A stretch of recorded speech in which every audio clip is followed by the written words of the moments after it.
السلام علیکم ورحمۃ اللہ وبرکاتہ۔ ماں باپ کے حقوق کیا ہیں بھائی سید امیر القادری صاحب؟ آئیے ویڈیو کو اینڈ تک دیکھتے ہیں۔ جو بھی ہمارے چینل پہ نئے چینل کو سبسکرائب کیجیے اور بیل نوٹیفیکیشن کال پہ کیجیے تاکہ ایسے ویڈیو آپ کو دیکھنے کو ملے۔ ماں باپ کی حقوق کیا ہیں؟ آج کل کچھ نوجوان لڑکے یہ سوچتے ہیں ہم 3 ٹائم کا کھانا ماں باپ کو دے دیں، عید کا کپڑا دے دیں، بس یہی ماں باپ کی حقوق ہیں۔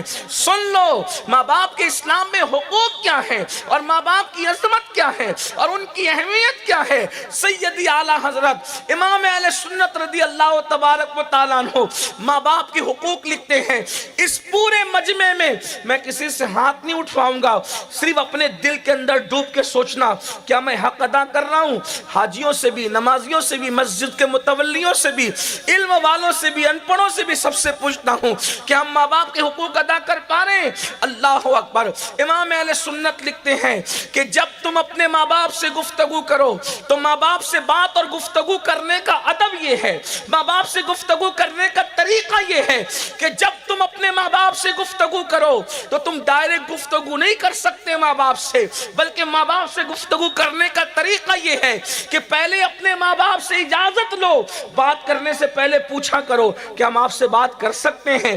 اب اگر وہ اجازت دے، پہلے اجازت لو بات کرنے کے لیے، اگر وہ اجازت دے تو اس طرح بات کرو جیسے ایک غلام اپنے آقا سے بات کرتا ہے، اس طریقے سے اپنے ماں باپ سے بات کیا کرو۔ آپ سے پوچھتا ہوں کس گھر میں یہ ماحول ہے؟ عشق مصطفیٰ کا دعویٰ کرنے والی قوم، کس گھر میں یہ ماحول؟ مسلک اعلیٰ حضرت کا نعرہ لگانے والی قوم، کیا فکر رضا اور اعلیٰ حضرت کی تعلیمات کے اندر یہ بات نہیں؟ آج تو 5,000 کی نوکری جو دیتا ہے اس کے آگے ہاتھ باندھ کے کھڑے رہتے ہیں اور ماں باپ کو اپنا غلام سمجھتے ہیں۔ اگر پکنک پر گئے گھومنے پھرنے سیر و تفریح کے لیے گئے اور ہوٹل میں بل ہوا چائے کا، کافی کا، کھانے کا، ہر دوست جیب میں ہاتھ ڈالتا ہے میں دوں گا، لیکن گھر آئے اور باپ اور ماں بیمار ہے تو ایک بھائی دوسرے سے کہتا ہے تیری ماں نہیں ہے تو نہیں دے سکتا، تیرا باپ نہیں ہے تو نہیں دے سکتا۔ دوستوں پہ خرچ کرنے کے لیے میں اور ماں باپ پہ خرچ کرنے کے لیے تو۔ یہ قیامت کی نشانیوں میں سے ایک نشانی ہے۔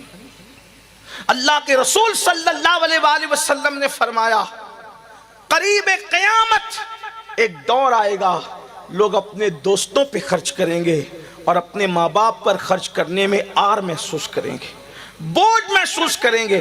بڑی معذرت کے ساتھ ابھی بلبل مستجاب ناشریف پڑھ لیتے، بہت اچھا پڑھتے ہیں، اللہ سلامت رکھے۔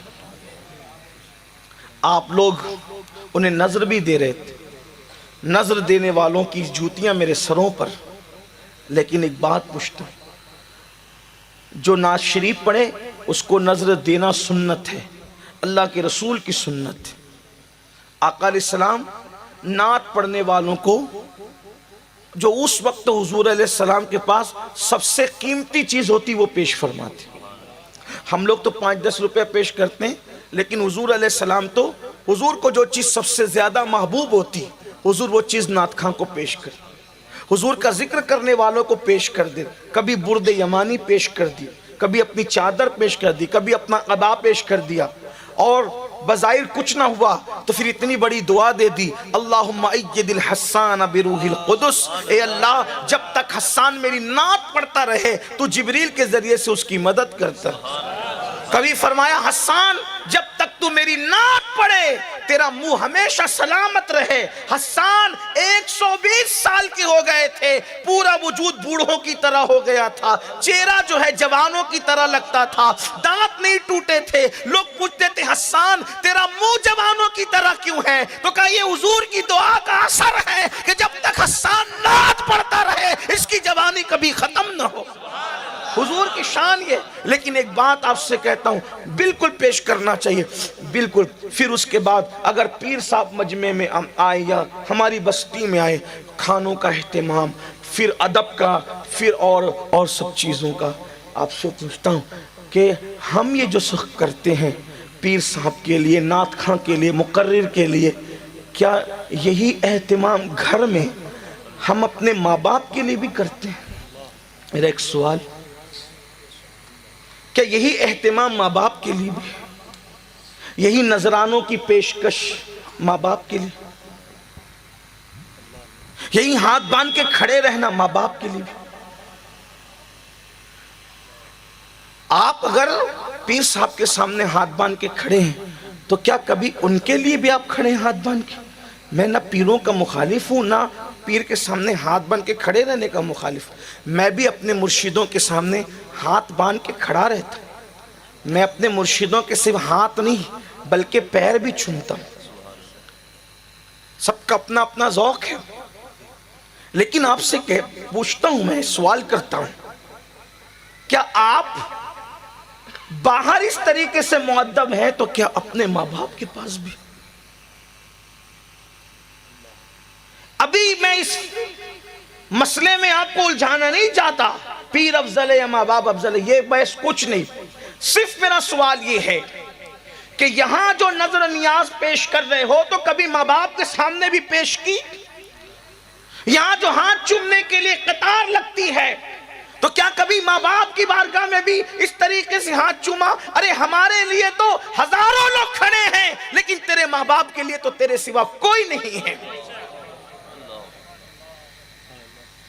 اور یہ بات یاد رکھنا، ماں باپ کو چھوڑ کر آپ پیر کے پاس اور علماء اور بزرگوں کے پاس کیا آتے ہو؟ آپ ماں باپ کو چھوڑ کے اللہ کے پاس جاؤ تو اللہ بھی تمہیں قبول نہ کرے، اللہ پاک بھی قبول نہ فرمائے۔ حضور اکرم صلی اللہ علیہ وآلہ وسلم فرماتے ہیں کہ جو بندہ شہید ہو جائے، شہید، ان علماء سے پوچھے شہید کا مقام کیا ہے؟ شہید اس کو کہتے ہیں جو اللہ کی راہ میں اپنی جان لٹا دے۔ اس سے بڑا کوئی نذرانہ ہے؟ شہید کا مرتبہ کتنا بڑا۔ حضور نے تمنا کی، کاش اللہ مجھے زندگی دیتا، پھر میں شہید ہوتا، پھر زندگی دیتا، پھر میں شہید ہوتا، پھر اللہ زندگی دیتا، پھر میں شہید ہوتا۔ حضور یہ تمنا کرتے، اٹھا کر کے سیاہ دیکھیں، حضور کی تمنا تھی شہادت۔ شہید وہ مقام ہے، بہترین موت ہے شہادت، اس لیے کہ اللہ اکبر، بلکہ شہادت کے وقت وہ لذت ملتی ہے کہ شہید کہیں گے مولا تیری جنت میں بھی وہ لذت نہیں ہے جو بوقت شہادت ہمیں وہ لذت نصیب ہوئی ہے۔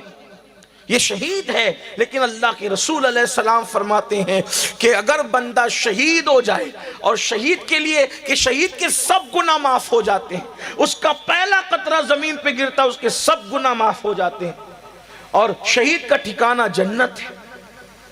آقا ارشاد فرماتے ہیں اگر کوئی شہید ہو جائے، اس کی ماں یا اس کا باپ یا دونوں میں سے کوئی ایک یا دونوں اس سے ناراض ہے تو شہید ہوا ہے، شہید ہونے کے بعد بھی وہ جنت میں نہیں جا سکتا، کیونکہ ماں باپ اس سے ناراض ہے۔ جب تک کہ ماں باپ راضی نہ ہو اس وقت تک اس کو جنت نہیں ملے گی، لیکن چونکہ شہید ہوا ہے تو جہنم میں بھی نہیں جائے گا۔ جنت اور جہنم کے درمیان ایک مقام ہے جس کو مقام آراف کہا جاتا ہے، اس میں رکھا جائے گا اس وقت تک کہ جب تک کہ ماں باپ کو راضی نہ کر لے۔ آپ سے پوچھتا ہوں، ماں باپ کا دل دکھا کر، ماں باپ کو ناراض کر کے شہید ہو کر بھی جنت نہیں مل سکتی۔